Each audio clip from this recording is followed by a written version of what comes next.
Welcome everyone to today's show. Today I've got one of our staff members joining us. He is a specialist in lacrosse. He works with us helping athletes get scholarships in the US. We have got Will Clarkson. How you doing, Will?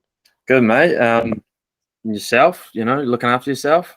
Yeah, can't complain, man. Can't complain. It's been a obviously busy time of year coming into November where a lot of athletes are starting to sign with colleges in the US. But it's a good time of year. It's a really exciting part of this process. And I'm really keen to get you involved. And for everyone listening to this, Will Clarkson not only works with us, but he's the New Zealand under-18 head coach for lacrosse here in New Zealand. He went to the States, had a great experience. And so today we're really going to pick at his brain, figure out what the experience was like for him in the US. And we're going to try and provide as much information to you guys as possible. So when you're walking away from the show today, you're well more equipped about the college system. So I guess we'll start from the beginning, Will. What's your story? How did you get into lacrosse? Yeah. Well, I mean, it realistically, it started when I was around 14, year 10, year 9 at Rosmini. We're a big rugby family. I've got 3 brothers.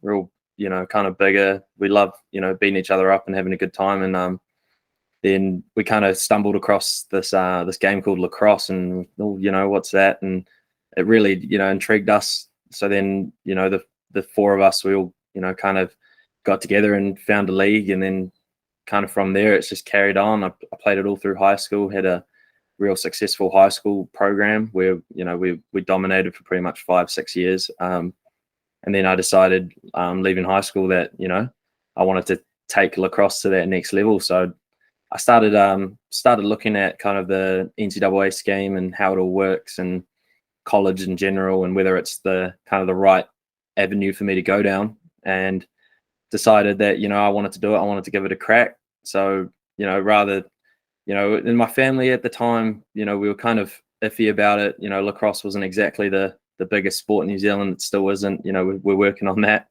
But we kind of looked at all the options and decided to give it a crack. And yeah, at the time, I didn't quite have the support from everyone wanting to do it. So we weren't willing to throw money at getting a sports management company to kind of help us with that process. So me and my brother ended up kind of doing it ourselves and doing the whole recruitment process through myself. And I was fortunate that I had a few bites and had a decent highlight reel. So ended up going to Chestnut Hill in Philadelphia in 2019. So I did my freshman year there. Loved every moment of it.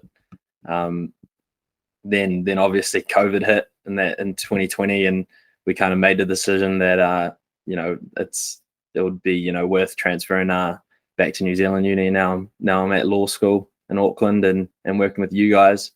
But I mean, I'd love to go back. It's definitely on my bucket list to try and give that college game a crack again, whether it's post grad or whatever.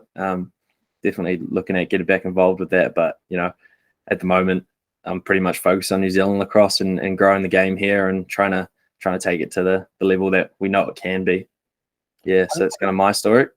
That's awesome, mate. And I know that your mum wasn't the biggest fan of you going overseas and playing lacrosse in the US. Looking back on it now, what does your mum think?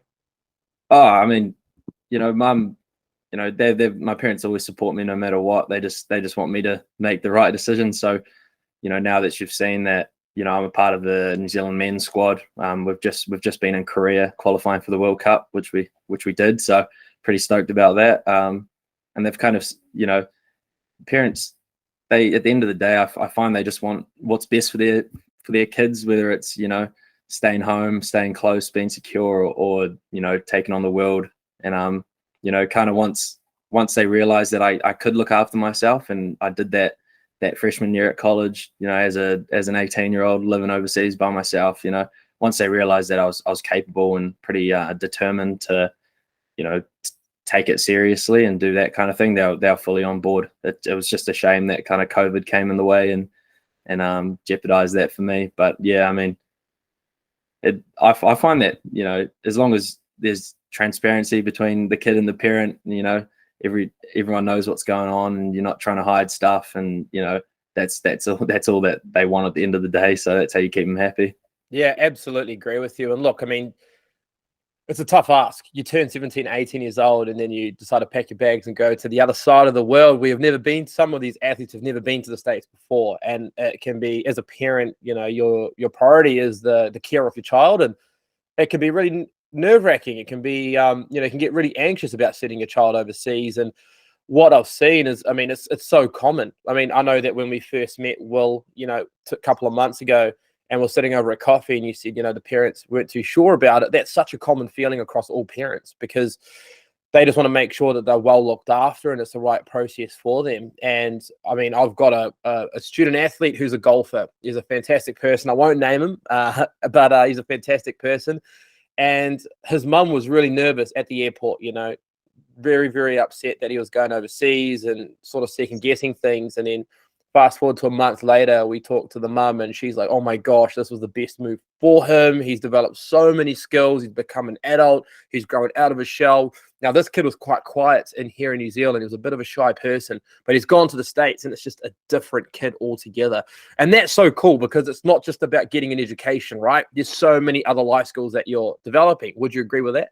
Yeah, no, definitely. I mean, like, you know, it's kind of a bash on me, but you know, I wasn't even sure how to do my own laundry, you know, before shooting off. You know, my mum's great. You know, she's always looked after me in that respect. You know, she did everything for me, and then you know, ended up living in the States and having to do all this stuff by myself, and you know, find food and make sure that I was eating enough and doing all this and that. And I mean, you know, colleges they help out a lot in that respect, but you know, just those basic life skills that you don't realize until you're not with your parents that, you know, you have to learn. So, you know, I think it did, even though I didn't complete, you know, all 4 years, you know, it still gave me those life skills, which I think have paid off greatly. And, you know, I don't rely on mum and dad for much anymore.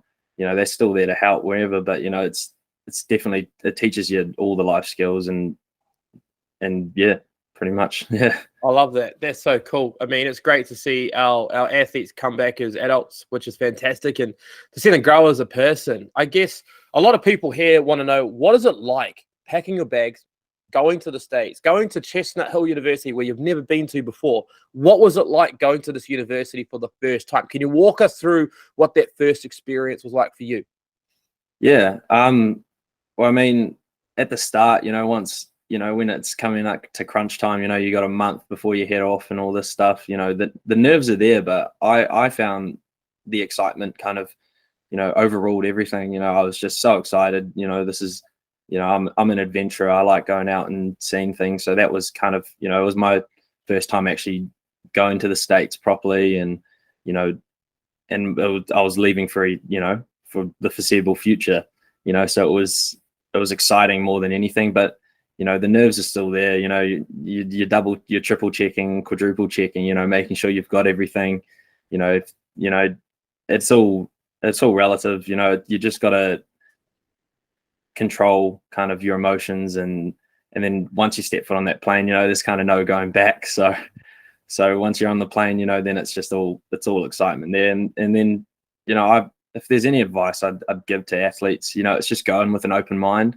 You know, it's not New Zealand. It's not, you know, it's different. Everything over there is different. It's, you know, extravagant. You know, they do stuff right over there. They know how to, you know, celebrate achievements. They know how to do that. There's no tall poppy syndrome. You know, everyone's there to rack you up. So just go over with an open mind, and I guarantee you'll have the best time. You know, meet heaps of cool people. You know, try different things. It's a completely different culture. So, you know, that's pretty much how I approached it. And, you know, I got great mates out of it that, you know, I'm just going to have forever. So, you know, can't ask for anything more than that, really. Yeah, that's awesome. And I guess being the New Zealand under-18 lacrosse coach and also being in the men's team that's just gone to Korea recently, you must have gone to some pretty cool training facilities. How does that compare to the facilities that you had access to in college? Yeah, I mean, in regards to facilities, America's still kind of, you know, top the cape for me.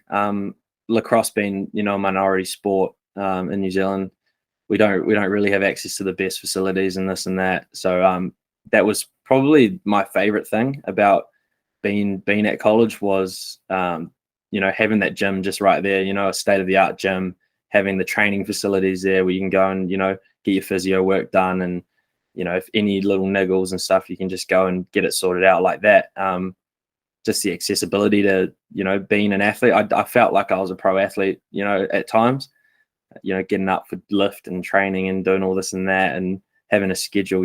It's if you really love your sport, it's a great way to kind of have a taste for if it really is for you, because it's demanding, like, more than anything. But you just, it's next level, especially compared to here, where it's, I'm in the national squad, and we're struggling to find facilities and places we can go and work out and this and that. So it's, for a sport like lacrosse, it's the best thing anyone could do if you really love lacrosse and want to take it seriously.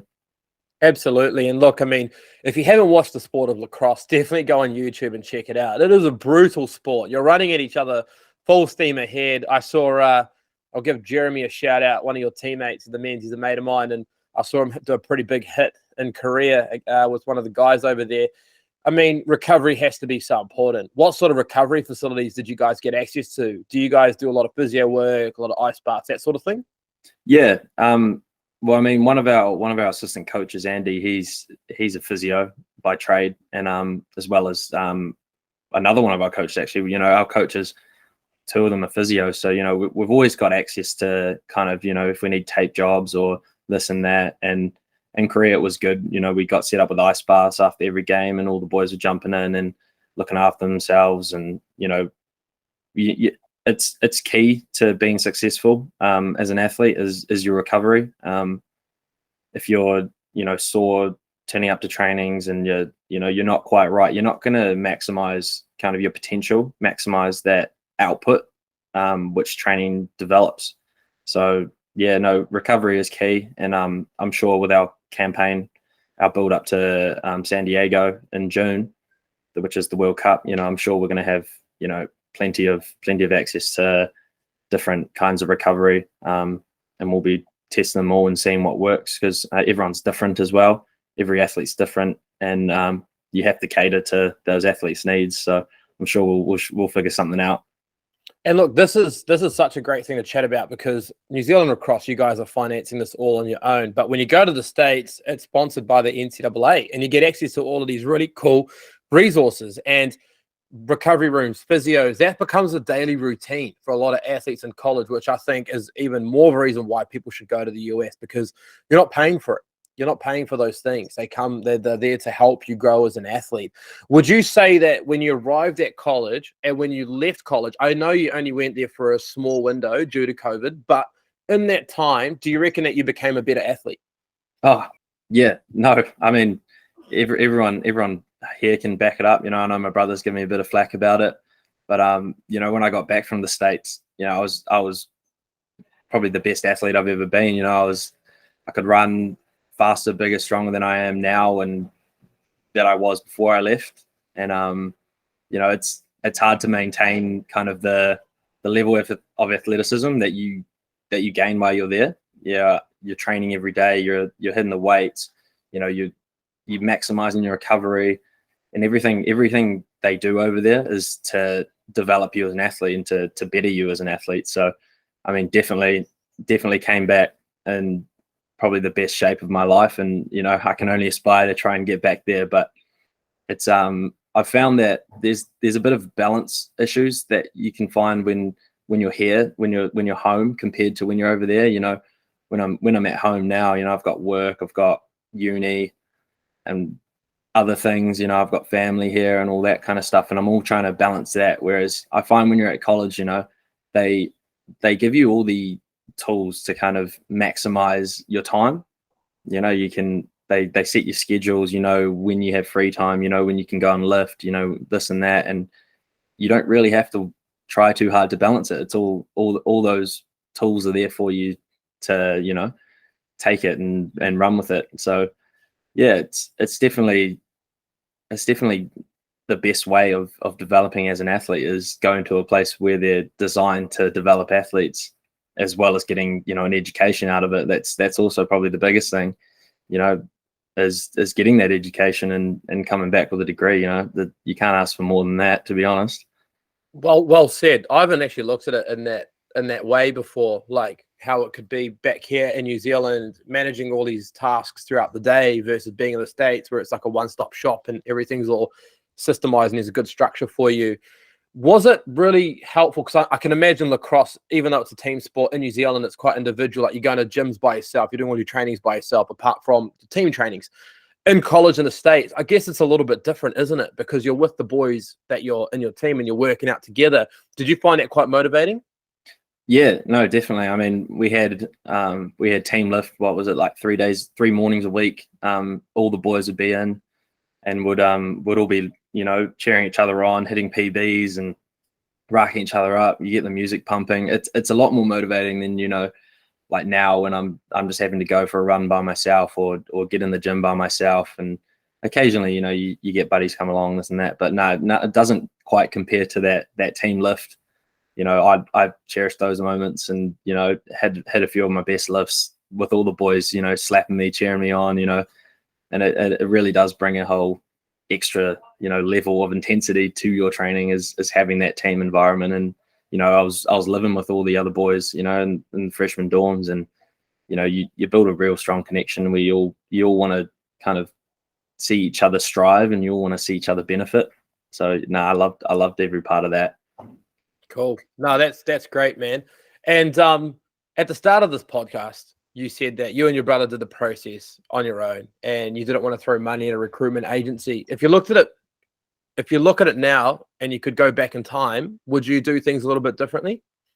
Oh, 100%. Hey, 100%. It was super stressful, not knowing how to do it and trying to do it all myself. And, I had no idea kind of what programs were good and, this and that. And I'd love to, if I could go back and do it again, actually, sit down with the likes of you and go through kind of all the different options and not be limited. When you try and hit the process by yourself, you're so limited in your resources and this and that. So it's definitely worth, using agency like Platform. I'm not just saying that because I work for you, but no, but it's for real. It takes all the stress out of it. Well, a lot of the stress. Obviously, it's still stressful, but just having the options where all you have to do is kind of pick and be like, oh, I like this one, or I don't like this one, and not feel obliged to chase everything, and just take what you're given. Platform provides options, and I think that's the biggest thing when going through this recruitment process is having access to, making a decision rather than just taking what you're given. Absolutely. And I mean, Will's role with Platform is he's not only the head of our lacrosse branch, he's also working with us in other sports as well. Are you kind of surprised on how many coaches hit us up on a daily basis? Yeah. I mean, it surprises me when I'll flick out a few emails and they just bounce straight back, and it's, hey, I'm keen, show us your athletes and this and that. So, it's kind of cool. I feel, a little bit jealous in a way. I don't know how to put it. It's, kind of a bit of jealousy. It's like, wow, I wish, when I was doing this, coaches would just hit me up like this and ask me for stuff rather than me, pressuring them to try and take me on board. So no, having access to talking to all these different coaches and kind of, it's cool. It's a cool experience for me. I love it. It's kind of my passion now is helping out the younger athletes, trying to get to that next step. When I took on the role with the under 18s, I was nervous at the start, but after that first kind of selection process and got my team and started, that 12-week program, I loved it. I fell in love with the team, with the environment, with the kind of coaching role. And I can see where the American coaches are now. They just want to see the best for their program, for their kids. And it's a real, it's a real kind of, I don't know how to put it. It's a real, rewarding feeling, just seeing the smiles on their faces and this and that. So, yeah, I mean, it's the coaching, especially, I love it. So it's just nice that I can, you know, take that extra step now and, you know, talk to coaches and, you know, pick their brains and kind of, you know, understand how they approach, you know, everyone's got a different coaching style. So it's nice to have the access to actually talk to a bunch of them, talk to the, you know, some of the highest level coaches at, you know, Division 1 programs and this and that. So it's great for me personally, as well as, you know, kind of my passion. Absolutely. And I think that's kind of why we brought you on board, Will, with the platform team. I mean, we get a lot of people messaging us each week wanting to be part of what we've built. And the first question I ask them is, why do you want to do this? And the people that say, I want to do this for a financial reason, I don't work with them. But if they say, I want to make a difference and I want to provide value to people, I listen, and then we take the next step in the process. And when I had that coffee with you a couple of months ago, you nailed it on the head. And I phoned a couple of my friends that are my business mentors, and, you know, they helped me along. It's always good to have friends like that in this game. And I talked to them about you, and they said, mate, you got to sign this guy. He sounds like a really good lad. And you have been, and, you know, our clients speak so highly of you. So we're stoked to have you on board, brother. And we look forward to building this with you. And for those that are interested in learning more about the lacrosse scholarship situation in the US, you can message us directly on Instagram. You can send me an email. The link will be in the bio, or if you're listening to this on Spotify or SoundCloud, you can just go to Platform Sports Management on Instagram and you can message us directly. And we'll link you up with Will, and Will give you a consultation, a free chat. He can tell you about his experience and how we can help you guys. And yeah, Will, I'm really appreciative of your time today. Thank you so much for jumping on. And yeah, I look forward to building this branch with you and helping a lot more athletes. So thanks, man, and have a good day. No, definitely, you too. Yeah, and I mean, if you want to give lacrosse a go as well, you know, we're still a growing sport. So, you know, flick us a message, you know, platform, flick them a message, they'll pass you on to me, and you know, we can get you involved and have a run around. It's a great sport, and we're working hard to try to take it to the next level. So, yeah, no, cheers for having me on. I guess I'll get back to work, eh? Mate, I would play lacrosse, but there's no chance I'm playing against you because you would absolutely knock me out. So you're built like an absolute machine, mate. That college fitness regime, mate. Yeah. No, we got some teams for you, mate. Don't worry. How good. All right, brother. You have a good day. And right. Yeah, if you guys want to know more, go check us out on YouTube, Facebook, Instagram. And there's a lot more information there. Until next time, have a great day. All right. See ya.